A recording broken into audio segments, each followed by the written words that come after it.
여러분 좋은 아침입니다. 오늘은 5월 20일 목요일이고요.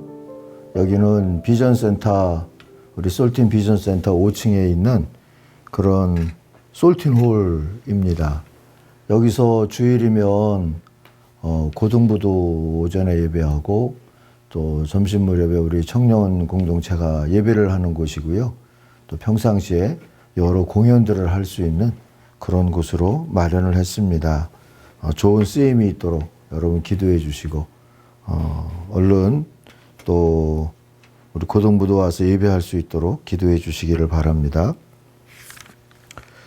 오늘 하나님 말씀 데살로니가 전서 2장을 함께 읽겠습니다. 형제들아, 우리가 너희 가운데 들어간 것이 헛되지 않은 줄을 너희가 친히 아나니 너희가 아는 바와 같이 우리가 먼저 빌립보에서 고난과 능욕을 당하였으나 우리 하나님을 힘입어 많은 싸움 중에 하나님의 복음을 너희에게 전하였노라.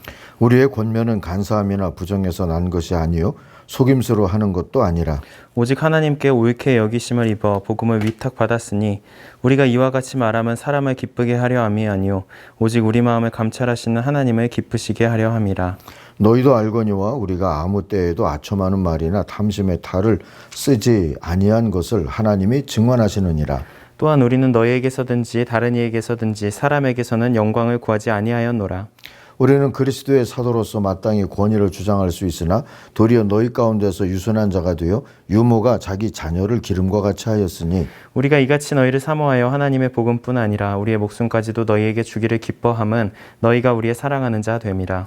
형제들아, 우리의 수고와 애쓴 것을 너희가 기억하리니 너희 아무에게도 폐를 끼치지 아니하려고 밤낮으로 일을 하면서 너희에게 하나님의 복음을 전하였노라. 우리가 너희 믿는 자들을 향하여 어떻게 거룩하고 옳고 흠없이 행하였는지에 대하여 너희가 증인이요 하나님도 그러하시도다. 너희도 아는 바와 같이 우리가 너희 각 사람에게 아버지가 자기 자녀에게 하듯 권면하고 위로하고 경계하노니 이는 너희를 부르사 자기 나라와 영광에 이르게 하시는 하나님께 합당히 행하게 하려 함이라. 이러므로 우리가 하나님께 끊임없이 감사함은 너희가 우리에게 들은 바 하나님의 말씀을 받을 때에 사람의 말로 받지 아니하고 하나님의 말씀으로 받음이니 진실로 그러하도다. 이 말씀이 또한 너희 믿는 자 가운데에서 역사하느니라. 형제들아, 너희가 그리스도 예수 안에서 유대에 있는 하나님의 교회들을 본받은 자 되었으니 그들이 유대인들에게 고난을 받음과 같이 너희도 너희 동족에게서 동일한 고난을 받았느니라. 유대인은 주 예수와 선지자들을 죽이고 우리를 쫓아내고 하나님을 기쁘시게 하지 아니하고 모든 사람에게 대적이 되어 우리가 이방인에게 말하여 구원받게 함을 그들이 금하여 자기 죄를 항상 채우매 노하심이 끝까지 그들에게 임하였느니라. 형제들아, 우리가 잠시 너희를 떠난 것은 얼굴이요 마음은 아니니 너희 얼굴 보기를 열정으로 더욱 심썼노라. 그러므로 나 바울은 한 번, 두 번 너희에게 가고자 하였으나 사탄이 우리를 막았도다. 우리의 소망이나 기쁨이나 자랑의 면류관이 무엇이냐? 그가 강림하실 때 우리 주 예수 앞에 너희가 아니냐? 너희는 우리의 영광이요 기쁨이니라. 아멘. 오늘 묵상의 제목을 알아주는 사랑, 응원이라고 정했습니다. 8절을 표준 세번역으로 한번 다시 읽을게요. 우리는 이와 같이 여러분을 사모하여 여러분에게 하나님의 복음만 나누어 줄 뿐만 아니라 우리 목숨까지도 기쁘게 내줄 생각입니다. 여러분은 우리에게 사랑을 받는 사람이기 때문입니다. 했습니다. 이렇게 사랑받는다는 것을 안다는 것은 누군가에게 말이죠. 늘 힘이 나는 일이지요. 그걸 알게 하는 걸 우리가 응원이라고 부를 수 있습니다.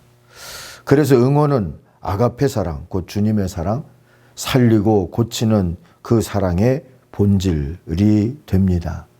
데살로니가 교회와 바울들은 서로 응원하는 사이가 되었습니다. 서로 사랑했고 또 그걸 알게 하려고 애를 썼습니다.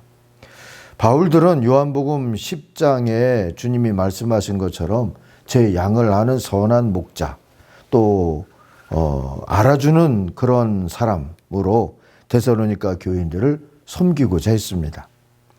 바울은 데살로니가 교회가 말씀을 받을 때 사람의 말로 받지 않고 하나님의 말씀으로 받았다는 것을 알아주었고요. 그들의 믿음을 지키기 위하여서 받는 고난에 대해서 공감하고 위로하고자 했습니다. 13절 말씀처럼 더 나아가 그로 인해서 주님께 끊임없이 감사하기도 했습니다. 한편 데살로니가 교회도 바울과 그의 동료들의 온갖 수고와 고생을 알아주었고 기억했다는 것을 오늘 이 구절 말씀을 통해서 알 수 있죠. 이렇게 그들은 서로 응원하고 위로하고 또 감사하고 칭찬하면서 서로를 복으로 받으면서 살았습니다. 처음 전도자들과 처음 교회는 이렇게 서로를 향한 응원에 힘입어서 숱한 고난을 이겨내면서 전진해 갈 수 있었습니다. 우리도 응원 문화를 만들어내고 개선하고 그러면서 살아야 합니다. 그게 오늘 교회된 우리들이 서로를 살리고 치료하고 또 그렇게 살아갈 수 있는 길이기 때문입니다.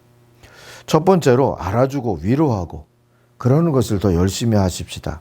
알아준다는 것은 관심을 기울여 봐주고 들어주는 겁니다. 누가 뭐라고 하고 또 마음에 혹시 안 들어도 또 지나치다 싶어도 알아달라는 거구나. 그렇게 우리들이 이해를 하면 좀 더 이해력이 커질 수 있지 않을까 싶고요. 위로한다는 것은 뭡니까? 연약함을 인정하고 공감해 주는 겁니다. 악한 게 아니라 약한 거다. 이렇게 우리가 서로 인정해 주고 그의 두려움과 염려들을 공감해 주면서 살아간다면 좋은 응원 문화가 만들어지지 않을까 싶습니다. 제가 신학을 하다가 흔들린 적이 있었어요. 세상 변화를 위해서 좀 더 힘 있는 길을 찾을 수 있는 그런 공부를 하면 어떨까 하는 생각을 했었습니다. 그래서 사회학 같은 일반 공부에 좀 뛰어들까 하는 마음도 있었고 다른 실천을 하고 싶다는 생각을 할 때도 있었어요. 어머니에게 그 얘기를 했더니 어머니가 끄떡끄떡 하시면서 힘들겠다 하시면서 얘기를 해주시는 거예요. 고향에서 친구들과 함께 사과밭에서 기도하면서 약속한 게 있었답니다. 주님을 위해서 살자. 길이 열리면 사역자가 되보자 하는 생각도 했답니다. 그런데 전쟁과 또 생활을 핑계로 그것을 못 지키셨다는 거죠. 그러시면서 네 아버지도 피난 와서 신학교에 들어가셨다. 대구에 그 피난을 대구 쪽으로 가셨다가 신학교에 들어가셨다고 그래요. 그런데 사느라고 일단 교사 하던 것을 하자 한 건데 그게 그냥 인생이 됐다 하시면서요. 네가 신학을 한다고 했을 때 내심은 반갑고 고맙고 또 미안하고 걱정되고 그랬다. 네 마음을 알 듯도 하다. 너 하고 싶은 대로 해라. 모든 그게 주님의 부르심을 따르는 길이 되도록 기도하마. 대충 기억해 보면 그런 말씀을 하셨지 싶습니다. 그러지 말라고 걱정을 하거나 교훈을 하거나 실망감을 표현하거나 하신 것보다 제게 큰 위로가 됐습니다. 결과적으로 신학하는 길을 가는데 응원이 된 셈이지요. 그래서 계속 신학하는 길로 걸어올 수가 있었습니다. 저는 우리가 다음 세대를 좀 이렇게 알아주고 위로도 하고 그러면서 살았으면 좋겠다 싶습니다.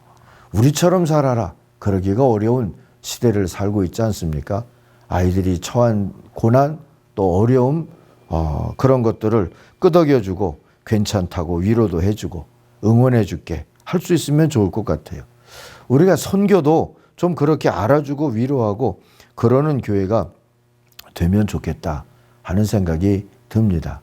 이제 내일이든 모레든 우리 같은 이 5층에 게스트하우스도 우리가 만들어서 거기서도 한번 이 아침 묵상을 하려고 하는데요.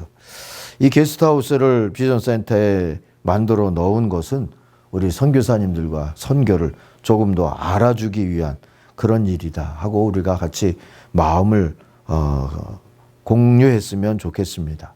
다 준공이 되어지면 각 교구 선교회들과 또 YIC 섬김을 맡은 은혜교구가 주로 이 게스트하우스에 묵게 되실 그런 선교사님들을 좀 섬겨주시는 그리고 응원사역을 하는 그런 일을 해주시면 좋겠습니다.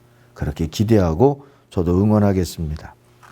두 번째로 우리가 만들어야 될 응원 문화는 서로를 하나님의 복으로 받아주고 그렇게 하나님 앞에 감사하고 또 그렇게 쓰임받고 있음을 칭찬해주고 그러면서 서로를 세워가는 겁니다. 아내가 한 번은 세계적인 가스펠 가수 레나 마리아의 얘기를 소개해 준 적이 있어요. 그래서 이렇게 찾아보고 글을 읽어보니까 1968년에 태어난 분인데 스웨덴의 한 마을에서 두 팔은 없고 한 다리는 짧은 채로 태어났습니다. 일어서서 걷는데 물론 의족을 차고 말이죠. 4년이 걸렸다고 그러고요. 혼자 옷을 갈아입는데 12년이 걸렸답니다.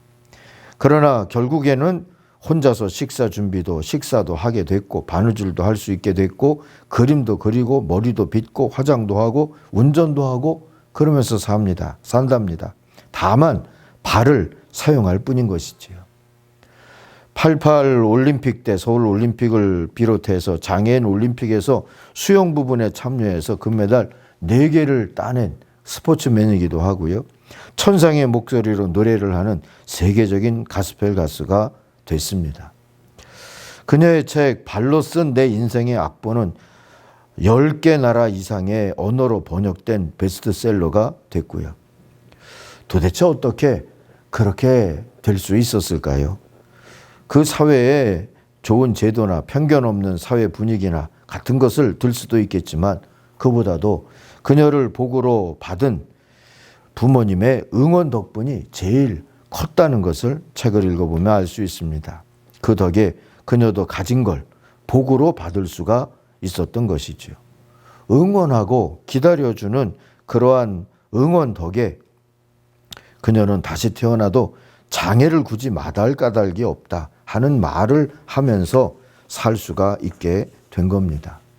사랑하는 성도 여러분, 오늘도 13절 말씀에서 보니까 데살로니 교회는 바울과 그의 동료 선교사들을 하나님의 복으로 받았다 하는 것을 알 수 있습니다. 그들의 세련되고 멋진 언변 또 성공과 복음을 성공과 성취 뭐 이런 것을 봐서 복으로 받은 것이 아닙니다. 오히려 그들을 접촉한다는 것은 위험해 보이는 그런 일이기도 했기 때문이죠. 그들과 그들이 전하는 복음을 주님의 복으로 받았기에 그것을 전해주는 전도자들, 선교사들도 복으로 받을 수가 있었던 겁니다. 바울과 그의 동료들도 마찬가지입니다. 19절 말씀 보니까 위기에 처한 어린 교회였지만 바울은 소망이고 기쁨이고 자랑의 면류관이라고 이 어린 교회를 자랑스러워하고 있습니다. 이런 응원으로 서로 그렇게 되기 위해서 정말 복이 되기 위해서 더 열심히 살았지 않았을까 하는 생각을 가져봅니다. 사랑하는 성도 여러분, 각박한 세상에서 살다 보니까 우린 자꾸 비판하고 분석하고 비교하고 판단하고 그러는데 익숙해지고 있는 것 같아요. 그러지 마십시다.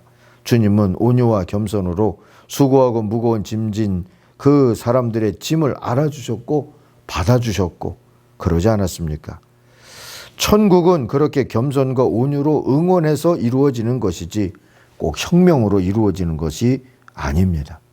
오늘도 우리들이 하나님을 의지하고 온유와 겸손으로 서로를 복으로 받으며 서로에게 복이 되기 위하여서 열과 성을 다하여서 살아가며 서로 알아주고 위로하며 그렇게 살아가는 하나님의 백성들이 되기를 바랍니다. 기도하겠습니다. 하나님 아버지, 오늘도 우리들이 홀로 있지 아니하고 교회로 있고 주님의 백성으로 살고 서로를 응원할 수 있게 기회 주시니 감사합니다.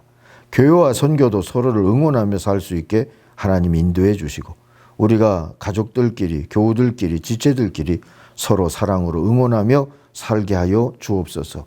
특별히 다음 세대가 낯선 이웃들이 우리의 응원을 받으면서 믿음의 공동체로 서가게 하여 주시고 이 비전센터 또 비전센터의 주인공이 되기를 소망하는 우리 다음 세대가 아버지 하나님 잘 성장해 갈 수 있게 축복하여 주옵소서.